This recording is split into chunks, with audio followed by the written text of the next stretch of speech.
My sister grabbed the ball, she threw the ball and didn't apply enough force, and it fell on the water. It was floating in the tank. And then I thought I could grab it. So I leaned forward, and the moment I tried to grab it, it rolled.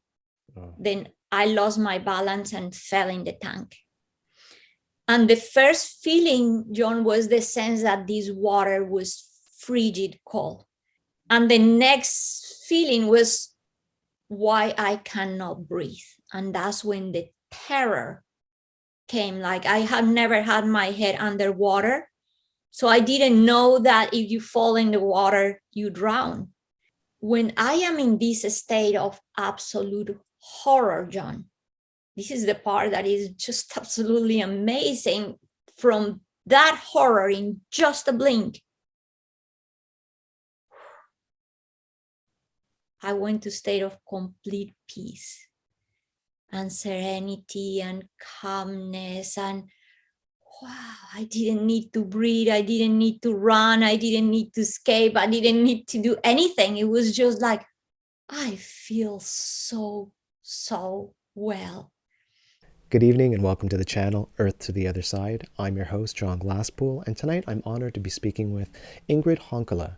She's PhD marine biologist, formal NASA oceanographer, and international speaker.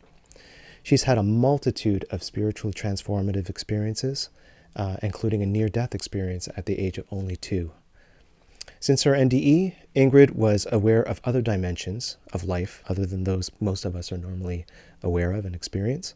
She was also gifted with the wise input of beings of light, who gave her invaluable insights and assistance as she faced the challenges of growing up and finding her professional destiny as an oceanographer, and now as a giver of light. In her autobiography, A Brightly Guided Life, How a Scientist Learned to Hear Her Inner Wisdom, Ingrid details her amazing journey with the beings of light. Dr. Honkala, thank you so much for coming on to the channel and for sharing your experiences with us. Thank you so much, John, for having me. This is such an honor to be here with you today. Thank you so much. So you had an NDE when you were very young, 2, almost 3 years old. Is that correct? Yes, that's correct. You still have vivid memories of this, which you'll share with us today? Yes, of course. And yeah, I still have the vivid memories. I guess it was such an important event in my life. And that's how my whole life just got directed into just the path of, from that point on to just knowing that there's more than this physical reality and what we think all this is. But the way it started is I had an accident in which I drowned. And the reason this accident happened is because at the time I was born in Colombia. I was there with my parents and my sisters. And every time they went to work, they would leave us at the care of a maid. And this was a lady that when they were not around, she was just like not paying attention to us at all. One morning they left. My oldest sister, who was close to 4, and like we already mentioned, I was close to 3, decided to let's go play in the patio. And then we went to the patio, and in this patio there was a big tank for collecting water for hand washing clothes. And at the time we didn't have a washing machine, so next to that big tank there was a surface for scrubbing. And then we look at the tank, we found a ball, and my sister said, oh, let's play cash across the tank. Oh, okay. We grabbed stools, climbed the tank. It was like so big, Johnny, it held about 900 gallons of water. Wow. So we climbed, and she sat on the surface that was flat. She was a little safer. I was in the other side. There was a thin edge. And I'm sitting there just with my legs folded, like very precariously in this tank. But at that age, you're just having fun. So what is the danger? And then my sister grabbed the ball. She threw the ball and didn't apply enough force, and it fell on the water. It was floating in the tank, and then I thought I could grab it. So I leaned forward, and the moment I tried to grab it, it rolled. Then I lost my balance and fell in the tank. And the first feeling, John, was the sense that this water was frigid cold. People have the misconception that because I'm from Colombia, I come from hot weather country, but Bogota is high up in the Andes. Yeah.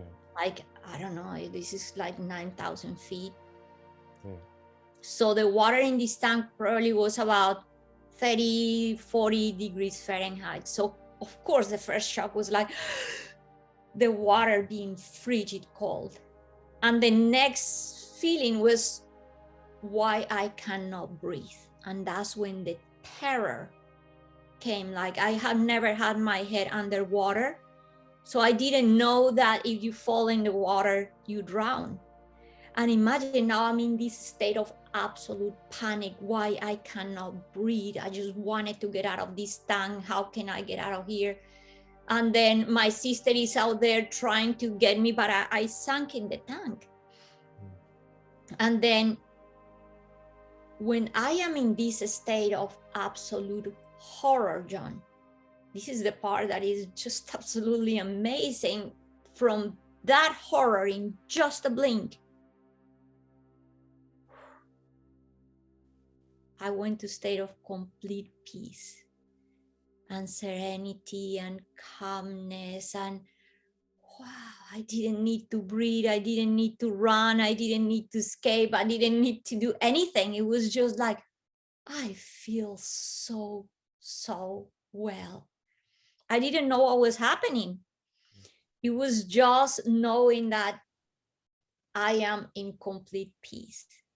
And when people ask me how it's possible that I can remember this experience being so young, this is the thing that always comes, and the reason I don't forget this, because there was so much contrast.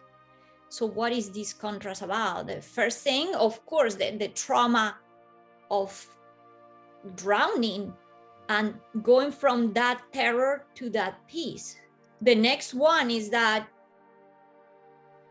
the house where I was growing up, there was a lot of noise. I had 2 more sisters. There was a dog, birds, cousins. There was noise.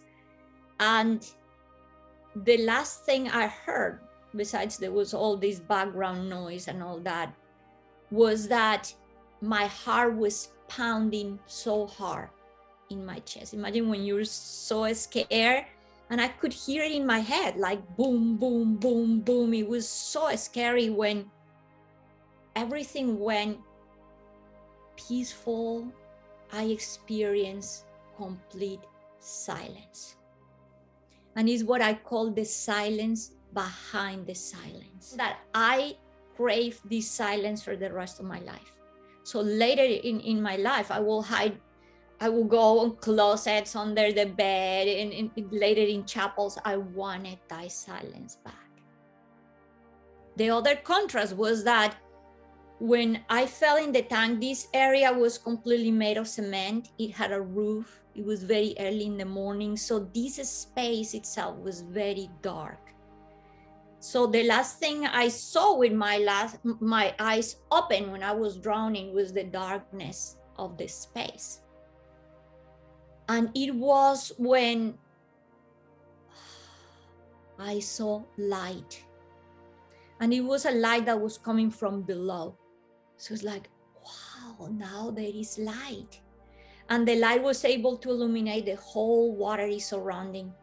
And now I'm just immersed in this light. And then imagine now I am in this absolute silence, peace, light. And then I started to see bubbles. And these bubbles were suspended in the water, and they were surrounded by light.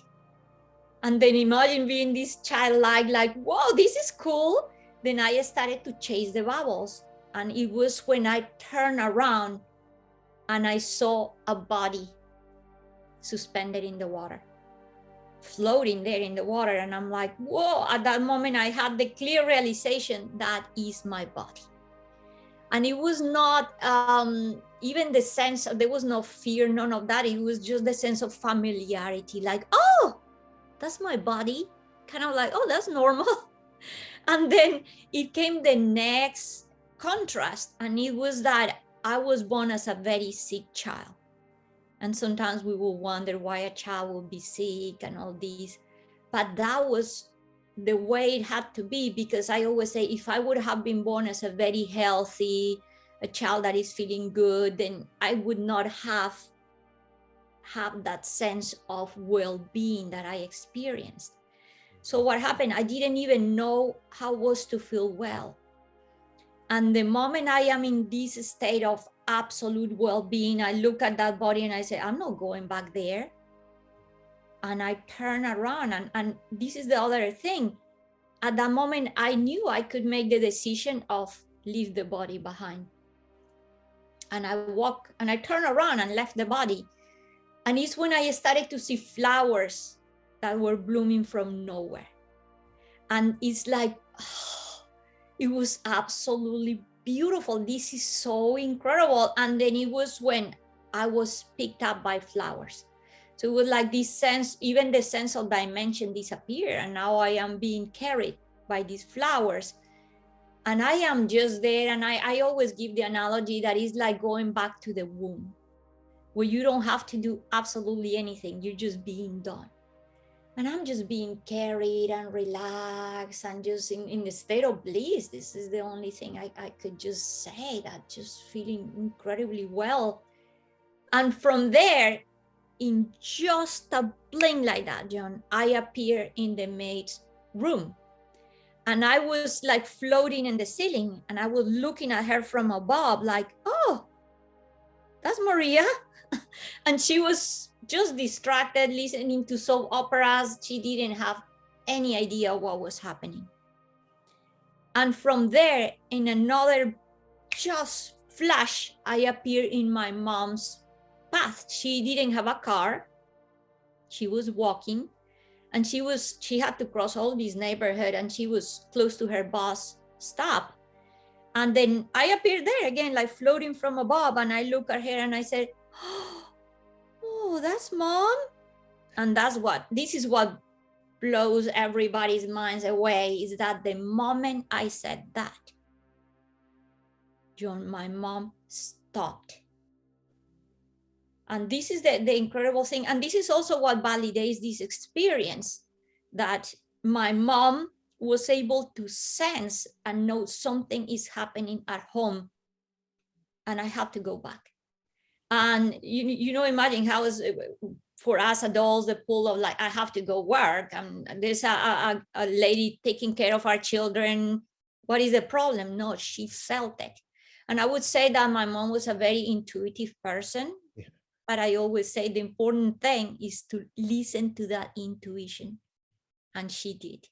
And it's when I saw her and she started to run back home. And it was like, oh, why is she running?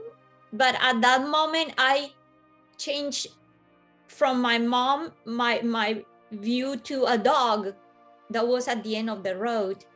And I love animals. And at the moment I saw the dog, I'm like, oh, I am with the dog. I'm like, whoa, this is fun. And at the moment I change again my perception and I see a park, I am, and feel the desire, like, oh, a park, I am in the park. So it's like, for me, all concept of time and space as I knew it just completely changed. And at this moment, I was having again so much fun that I started to play a game of going places. And it was when, in another flash, I appeared in a realm that was made of pure, bright, intense, shiny light. And this is the first time, John, in like almost the 3 years of my life that I felt, oh, I am at home.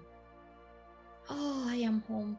And I always say, if you have the sense of familiarity of being home, is because this already happened sometime in your evolution. So it was that sense of like, if I just left in the morning to go school, to give an analogy, and I am now back. It was not like even 3 years or almost 3 years have passed. It's just like, oh, I'm just back. And I felt welcome, and I felt like embraced, and I just, oh, this feels so good. And it's when I started to feel that sense of kind of like, wow, dissolving, just feeling like, oh, this is just absolute freedom. And then this is amazing, because although I had seen my body suspended in the water, up to this point, I didn't have the clarity, the realization that that is not what I am. And at this point is, oh, I'm not that body. I'm not that persona. I am not that. And it's when I realized myself as a being of light. But up to that moment, I was still having like a sense of self. But even this vanished, John, when I experienced what some call non-self, some call emptiness. I call it nothingness. It was the sense of nothingness, because there was nothing I knew, nothing I could describe, there was no color, no form, no meaning, not description. But when people hear the word nothingness, they get scared. But I said, no, it's nothing, because it's nothing, you know. But at the same time, it's the sense of absolute wholeness. Complete Like connectivity. Yes, and belonging and fullness, and the only words I could give is the sense of absolute presence and pure consciousness, John. And I'm just there in this state of being when my mom finally arrived home. And then this is the other incredible thing. We live in a big house, and my mom knew exactly where to go. And she directed herself to the back of the house. And there in the patio was my sister, still there leaning in the tank, like, Mom, Ingrid is there and I cannot get her. My mom just got in there and she got me out, and she said like I was like a raggedy doll. She said there was no breathing, no pulse. And she just started to, this is the other incredible thing. She was a teacher. She worked with children, and she had been taught some kind of like how to do some CPR for children. And she just grabbed me and she started to do whatever she knew. But I was so disconnected, John, from this reality that I didn't feel anything she was doing, nothing at all. The only thing I felt was when it was the sense that I had jumped from the tallest building in the world. Like if I had been pushed, like I was not asked. I say I was pushed because I didn't want this. And I started to feel like I was being pulled, like I was being sucked like a vacuum, and there was nothing I could do. So for me, the feeling was like pretty much like, no, I don't want this. And I knew that I was back in the body when all the feelings of, especially the lack of freedom, see, like if all your expansion was now holding to like a little container, and it's like, and all the feelings of pain and coldness and the sense of like, again, that not feeling well was back, and I was very unhappy, John. I was not happy to be back, and I just was angry, just feeling very, very angry. I can imagine. Yeah. It's Yeah. what I find the most incredible. I mean, there's so many aspects to this experience that I would consider incredible, but what really sticks out for me is how incredibly spiritually evolved you suddenly became, you know. That's, and to keep in mind, technically from our side, this side of, you know, the veil, I guess, you're still 3 years old, you know. Yes. But you the way you describe the story from the perspective of a still 3-year-old child, it sounds like somebody who's, I don't want to say intellectually, but just very and I realize you're an adult telling a story, but still you're very connected to your story, and it's really amazing to listen to. but it feels so amazing because I feel you as 3 years old, and I feel you as this completely like universally absorbed, very connected, very aware, very awakened little being, you know? I love it. I love it, John, because you're saying it. It took a lot of years anyways for me to integrate what had happened. It was not like that clarity came right there. That clarity wasn't there, but clearly I came back with an awareness I did not have before. And an awareness that was validated with the person I became from there, from that moment on. And what I mean with this, when I came back and I started to like have this recognition that my parents were not just my biological parents, I felt them as my equal. So I became very rebellious because I was like, why do I have to listen to what you have to say? The other thing, when I look at my body, John, I had that clarity. I am not this child. I'm not this child. And it was very hard because I didn't have the language and I didn't have the way to express, I'm not agreeing with this. It almost sounds as though you had still one foot in the door on that side and one foot in the door on this side, you know what I mean? Like you never Yes, kind of left the you're very right. Yes. That's amazing. The reason why it was really hard for many years, and it took long time for me to, and we can talk about that, to give the step and say, by the time I finally was able to kind of land more and put my feet on the ground, I was already 19 years old. So it was a long time for me to finally say, I need to ground, I need to belong, because for all these years I felt like an alien. Because imagine, John, I'm looking at myself in the mirror, I am this little child, and I'm saying to my mom, Mom, you don't understand, I'm not this. This is not my name. And because I was angry to be back, I said, I should not be here. My mom couldn't understand what is happening to this child. Nobody did, because there was not understanding. There was no literature about any of these kind of experiences. So thankfully, my mom, I would just say she worked with children. She was getting her degree in psychology. She was open. She was compassionate, understanding. So I just got the right mom right there. My mom also had experiences that were, say, out of the normal thing. So that helped us to connect and to get to where my mom could actually guide me, and later my grandmother, through all these, let's call it a spiritual path. But this is the other thing, John, that validates that this child is not like the child she was before, or this is normal. No long after my near-death experience, I had abilities that I started to show, and it was the ability to be able to read and write. Like, I'm just about to be 3 years old. Now this start happening, like developing, and now I could, like, they will give me a puzzle, I could put together complex puzzles, I could resolve mathematical problems, and little by little I started to develop a language that was more complex that for the age I was.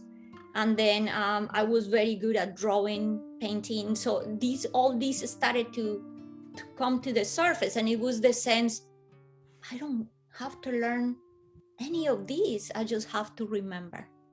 I'm just remembering. See, so I was a very complex child. It was not easy for anybody, John. And now that you say that I had a foot in the other side, another here, I always say to people that the other reason I never forgot is because of that. Because for me, it never ended. It was like, it was a continuation after my near-death. I started to have out-of-body experiences, then communication with beings of light. So it's like not that event and then you forget because it was an isolated event. It kept happening. It just continually more experiences were happening. So there was a moment where I say to people, it's like the door for me never closed. And later in life, once I'm already have the clarity and ask the right questions and all that, the beings of light said to me, Ingrid, of course the door never closed because there are no doors. See, this is the nature of what we are, is that I experience wholeness, totality, openness, freedom, love, all that. That's what we are. But due to conditioning, to beliefs, to culture, to experiences at a school, at home, whatever, we start putting layers until we forget who we truly are. Yeah. Well, it sounds like fortunately that didn't happen in your case, because I gather you just sort of stayed, you kept a sense of awareness that the average person, doesn't carry. And maybe, the part of you that awoke and just stayed awake. Yes, it did. And I would just say that in the moment where I was in most trouble, because like I said to you, I came back, I was angry. I would look at other children and I would just think, I couldn't relate, because I'm like, what is happening to these people? No they don't know anything. Imagine the trouble. And then I didn't want to eat. I refused to play. There was a point, John, that I didn't even want to be touched. It was like, get me out of here. Wow.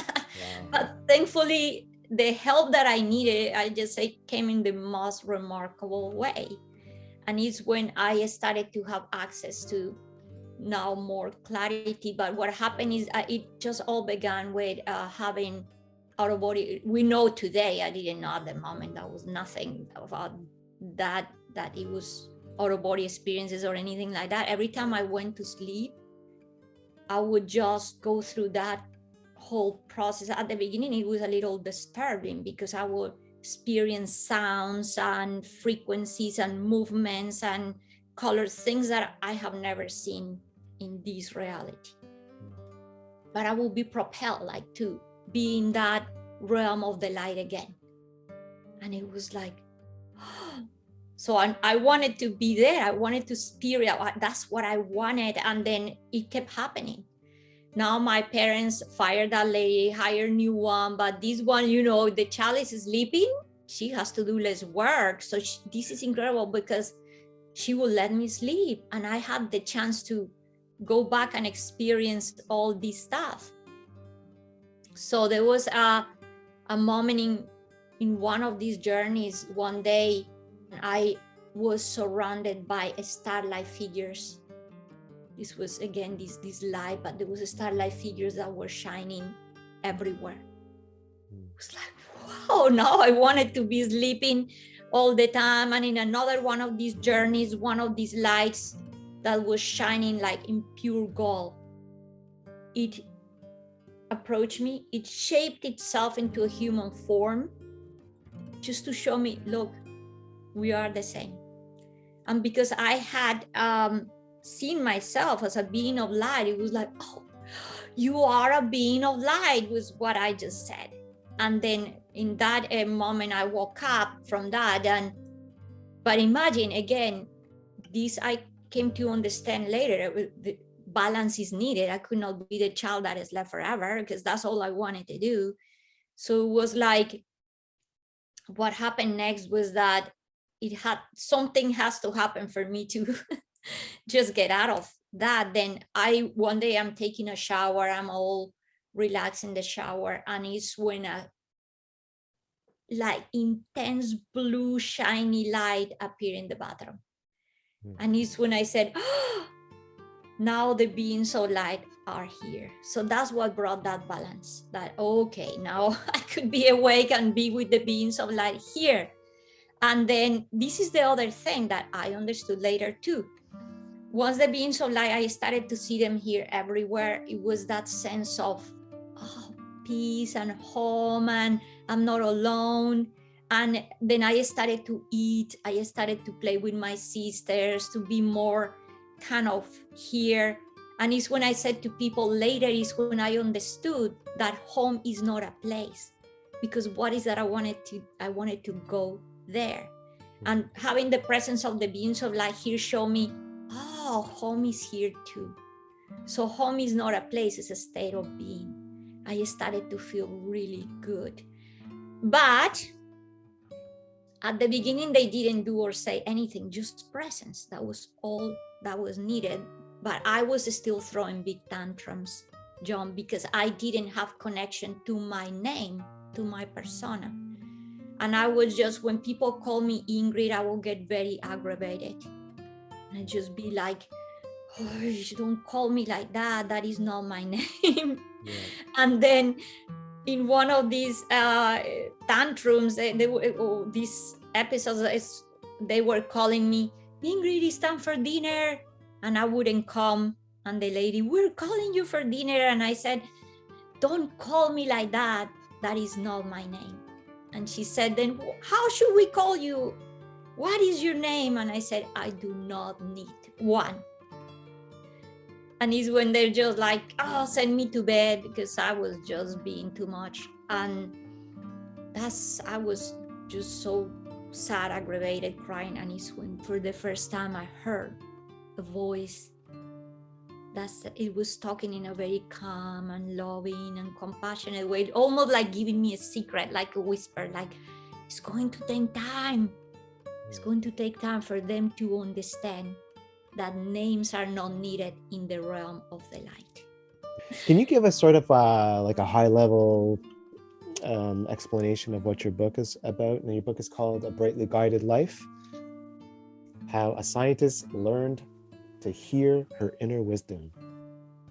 Sounds really interesting. Can you tell us a little bit about it? Yes. And I'm glad you mentioned it, because this was a book that I never thought I would write, starting from there. Because I thought that writing this book was going to be I thought it was egotistic, because it was all guided. It's an autobiography.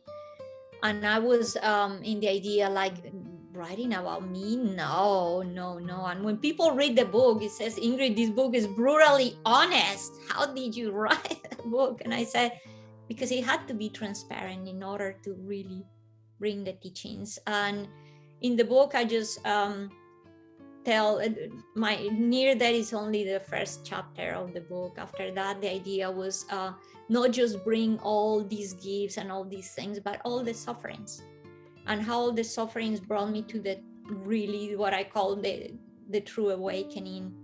And in every chapters, there's a teaching evolves, how each obstacle and each pain and each suffering brought me to have more and more clarity of what was going on, and helped me to, at the end, have the full connection I have today with the being so light again, when I had what I call my big awakening.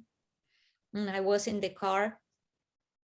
The two questions that I have asked when I was younger: how is it possible to forget who you truly are? And when did we stop being one with the whole God resolve? And the answer was, one never stopped being one. One never left the source.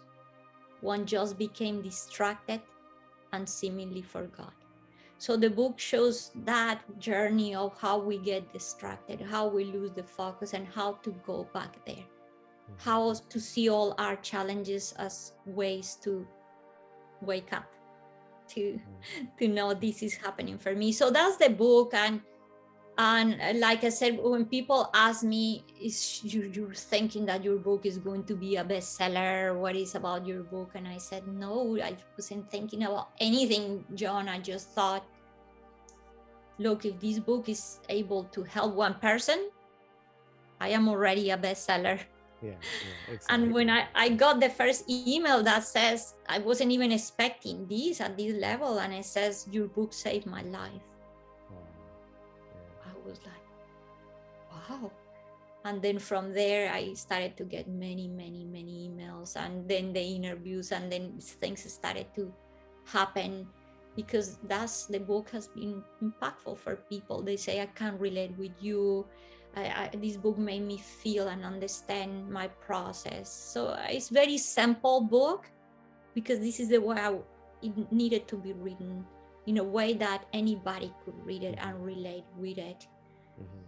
And this is the other thing, John, when I said I'm not writing this book, the book wanted to be written. Because if I didn't write it, I would just feel sick. It was like I was driving and I had to ride. I was at work and I had to ride. I was sleeping 3 in the morning in the dark and I had to ride. So now I had little notebooks everywhere because I had to write. You always can take the way of suffering or the way of clarity. That's the only true free will that exists. The way of suffering, I call it, you get trapped in the cul-de-sac of your own story, your own drama. Oh, and you turn into a victim. But sometimes that is necessary too, until you're shaken so hard that you break free. The moment you stop and you say, what is this for? Yeah. What is this trying to show me? I want clarity. That's free will.